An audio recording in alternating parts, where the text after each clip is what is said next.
The crystal wine glasses clinked softly against each other as my sister Madison adjusted the perfectly set Christmas dinner table, each place setting probably worth more than a month's rent at my first shop. Everything in her mansion screamed old money and refined taste, exactly what our family valued most. "Emma's here," my brother William called out, his voice carrying that familiar note of condescension. "Still driving that beat-up Honda, sis?" I hung my coat in the marble-floored entryway, clutching the small gift bags I'd brought. Inside each one was a handcrafted piece from my jewelry store, though I knew they'd probably never wear them. After all, why would they want anything from my little hobby shop, when they could afford Cartier? "At least she made it this year," Madison said, emerging from the dining room in her designer dress. Usually too busy with that tiny store of hers. I forced a smile, remembering the real reason I was here tonight. Tomorrow morning, everything would change, but they didn't know that yet. "My name is Emma Collins, owner of what my family loves to call my cute little jewelry shop.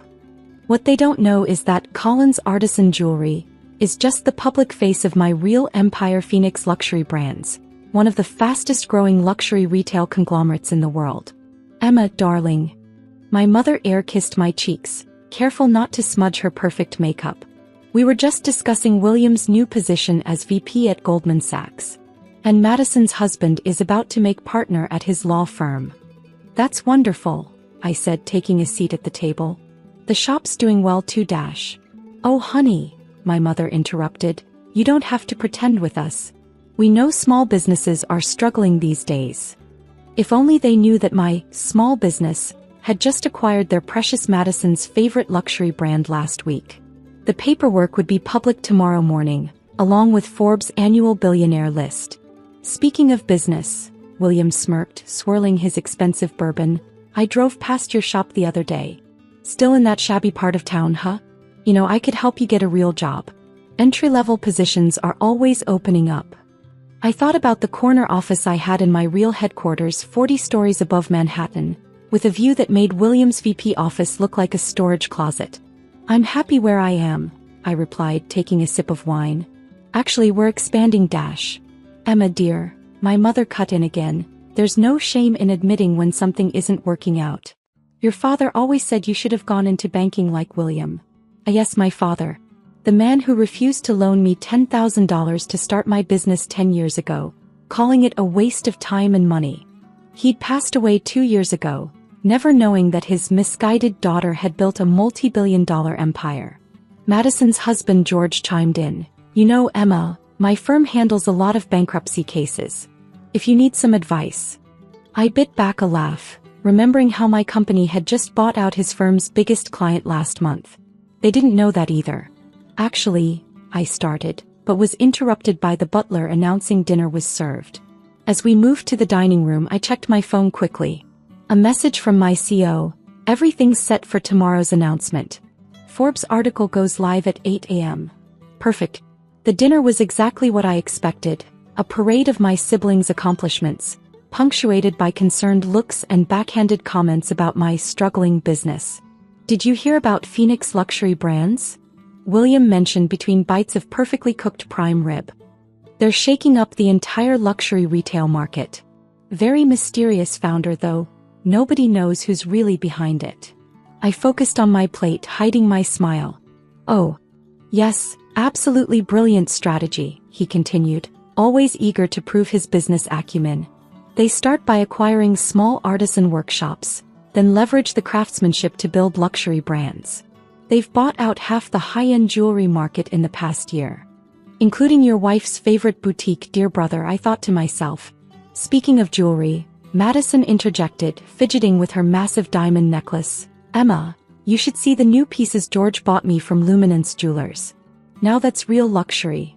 I nodded politely, not mentioning that I'd signed the acquisition papers for Luminance Jewelers just last week. Tomorrow, Madison would learn that her precious boutique was now part of my tiny shop's portfolio.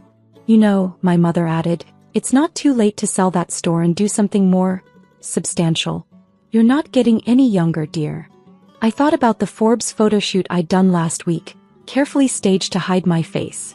The mysterious E.C. Phoenix, founder of Phoenix Luxury Brands, valued at $12.8 billion. Tomorrow's headline would shock the luxury retail world and my family. I'm fine, Mom.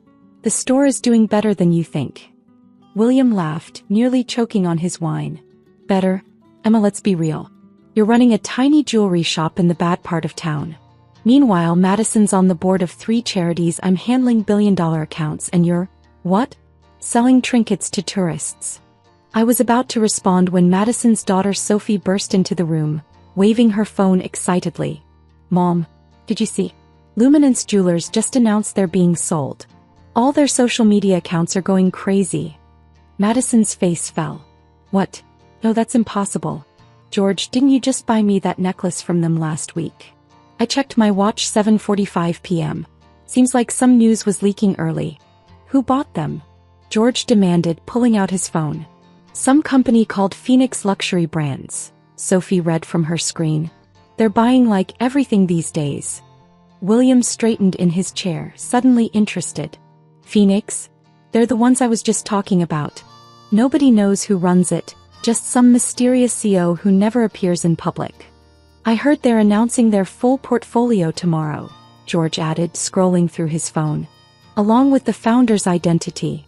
It's been the biggest secret in the luxury market. I stood up, gathering my things. I should probably head out. Big day at the shop tomorrow. Oh honey, my mother sighed, don't work too hard at that little store. There's no shame in admitting defeat. I hugged her goodbye, knowing it would be the last time she'd ever call it my little store. Thanks for dinner, Madison. William, good luck with those billion-dollar accounts. As I drove home in my beat-up Honda, actually a carefully chosen prop to maintain my cover, I called my assistant. Is everything ready for tomorrow? Yes, Miss Phoenix. The Forbes article goes live at 8 a.m., followed by the press conference at 10. Your family's going to have quite a morning. I smiled, thinking about the look on their faces when they realized that their failing sister was about to become one of the most powerful figures in luxury retail. One more thing, I added. Send a messenger to Madison's house tomorrow morning with the latest financial reports. I want them to see exactly how tiny my business is. Back in my real home, a penthouse overlooking Central Park, I changed out of my deliberately modest dinner outfit into something more fitting for a billionaire suit. Tomorrow I would finally step out of the shadows, revealing to the world and my family that the mysterious EC Phoenix was actually Emma Collins, the sister they'd mocked for a decade. I picked up the latest acquisition report from my desk. Phoenix Luxury Brands now owned 40% of the high-end jewelry market, including every boutique my sister shopped at and every brand my brother invested in. We were about to announce 3 more major acquisitions, sending shockwaves through the luxury retail world. Not bad for a tiny shop, I thought, pouring myself a glass of champagne that cost more than my siblings' monthly salaries combined. Tomorrow would be interesting indeed. The next morning I sat in my real office, a stunning glass-walled sanctuary atop the Phoenix building watching the sunrise over Manhattan. In exactly 1 hour Forbes would publish their annual billionaire list, and my carefully constructed facade would crumble. My phone buzzed. A text from Madison. Turn on CNBC. They're talking about Phoenix Luxury Brands again. I smiled, switching on the massive wall-mounted screen. The financial news anchor was mid-sentence. And sources say the mysterious founder of Phoenix Luxury Brands will finally be revealed today, along with several major acquisitions that could reshape the luxury retail landscape. Another text, this time from William. Are you watching this? Biggest story in luxury retail. This is what real business looks like, sis. If only he knew. At exactly 8 a.m. my phone exploded with notifications. The Forbes article had gone live. I opened it, already knowing what I'd see. Unveiled. The secret billionaire behind Phoenix Luxury Brands by Forbes staff. In a shocking revelation that's sending ripples through the luxury retail world, Forbes can exclusively reveal that EC Phoenix, the mysterious founder of Phoenix Luxury Brands, is Emma Collins, a 35-year-old entrepreneur who started with a single jewelry store 10 years ago. Collins, who ranks number 3 on our billionaire list with an estimated net worth of $12.8 billion, has built her empire in complete secrecy, transforming a small artisan jewelry shop into one of the most powerful luxury conglomerates in the world. The first call came 3 minutes later. Madison. I let it go to voicemail. Then William. Ignored. My mother declined. My assistant's voice came through the intercom. Ms. Collins, your siblings are in the lobby. They're quite insistent about coming up. I checked my appearance in the reflection of the window. Designer suit perfectly pressed, not a hair out of place.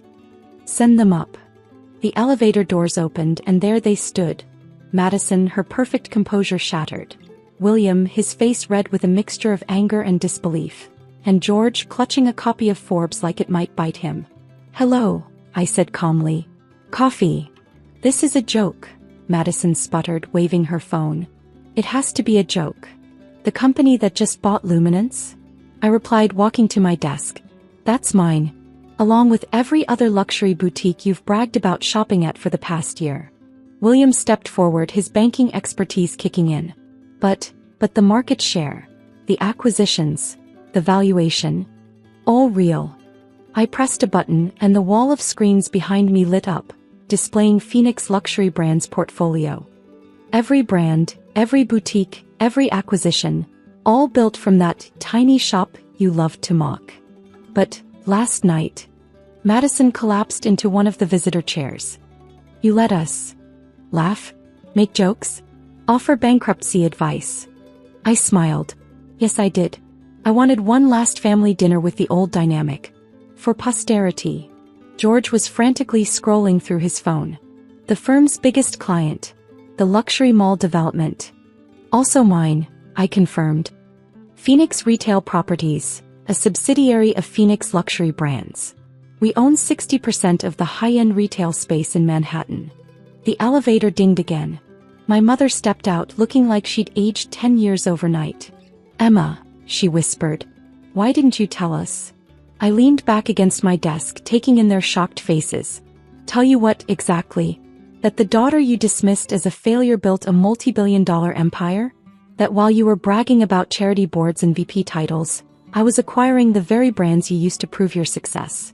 We could have helped, William protested weakly. Like you helped when I asked Dad for a startup loan? Like you helped when you told every family friend not to invest in my doomed business. Madison stood up suddenly. The Christmas gifts. Those jewelry pieces you gave us. Original Collins artisan pieces, I nodded. Worth about $500,000 each now since we limited production. Though you probably threw them in a drawer somewhere, didn't you? My mother stepped forward, tears in her eyes. Darling, we never meant to. To what? Humiliate me at every family gathering? Treat my business like a joke? Spend years telling me to give up and get a real job? I walked to the window looking out at the city I now partially owned. Do you know why I kept the shop? Why I pretended to be struggling while building all this? Because I wanted to see if any of you would ever support me without knowing about my success. If you would ever value me for more than just status and money. The silence in the room was deafening. The press conference starts in an hour, I continued. Phoenix Luxury Brands is announcing 3 more major acquisitions, including the takeover of our largest competitor. After that, I'm doing an exclusive interview with Forbes about the secret billionaire story. What do you want from us? William asked quietly. I turned to face them. Nothing.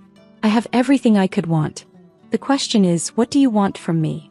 Madison stepped forward, her designer heels clicking on the marble floor. Emma, we're family. Family. I laughed. Last night you were embarrassed to claim me as family. What changed? The number in my bank account. We were wrong, my mother whispered. So terribly wrong. I picked up a folder from my desk and handed it to her. Inside were photos of my first shop, newspaper clippings of my early success, and the original business plan my father had called a waste of time. Yes, you were. Every time you mocked my tiny shop, I was signing million-dollar acquisition deals. Every time you gave me career advice, I was building an empire. Every time you pitted me for my struggling business, I was buying out your favorite luxury brands. The morning sun streamed through the windows, casting long shadows across my family's shocked faces. On the screens behind them, CNBC was still discussing the Phoenix Luxury Brands revelation, my high school graduation photo now plastered across financial news worldwide. The press conference starts soon, I said, checking my watch. You're welcome to stay and watch. See what a real job looks like. They stayed, of course. sat in stunned silence as I revealed the next phase of Phoenix Luxury Brand's expansion to the world. Watched as their failing sister announced acquisitions worth billions, outlining a vision that would revolutionize luxury retail. Afterward, as reporters clamored for interviews and photographers captured the moment the secret billionaire emerged from the shadows, Madison approached me. "The necklace you gave me last Christmas," she said quietly. I did keep it. It was beautiful. I was just too proud to admit it." I nodded. "Pride seems to run in the family. What happens now?" William asked, his earlier arrogance replaced by uncertainty. "Now." I smiled. "Now I run my empire openly. No more hiding, no more pretending. And you all get to decide whether you want to be part of my success story or just another cautionary tale about judging too quickly."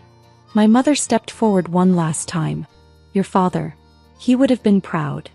"No," I corrected her. "He would have been surprised. There's a difference." That evening, after the media frenzy had died down, I returned to my tiny shop. The place where it all began. The modest storefront still bore the simple sign, "Collins Artisan Jewelry." I unlocked the door, breathing in the familiar scent of leather and metal. On the workbench lay an unfinished piece, a complex, handcrafted necklace that would sell for more than my brother's annual bonus. My phone buzzed with messages from luxury retailers worldwide, all desperate to either partner with or sell to Phoenix Luxury Brands. But here in my little shop, none of that mattered. I sat down at the workbench, picked up my tools, and began working on the necklace. Because despite the billions, despite the empire, despite the vindication, this was still what I loved most, creating beauty with my own hands. The next morning's newspapers all carried the same story. How a young woman turned a single jewelry shop into a luxury empire, all while her family mocked her success. But they missed the real story, how sometimes the greatest revenge isn't proving others wrong but proving yourself right. My tiny shop was now the cornerstone of a global luxury brand. My family's condescension had become embarrassed admiration. And that beat-up Honda? I still drive it to work sometimes just to remind myself where I came from. After all, success isn't about what others see. It's about what you build when no one's looking. And I had built something extraordinary, one careful piece at a time, just like the jewelry I still loved to create. The Forbes magazine sat on my workbench, my face on the cover, the headline bold and clear. "The Secret Billionaire. How Emma Collins Built a Luxury Empire While No One Was Watching." Not bad for a tiny shop indeed.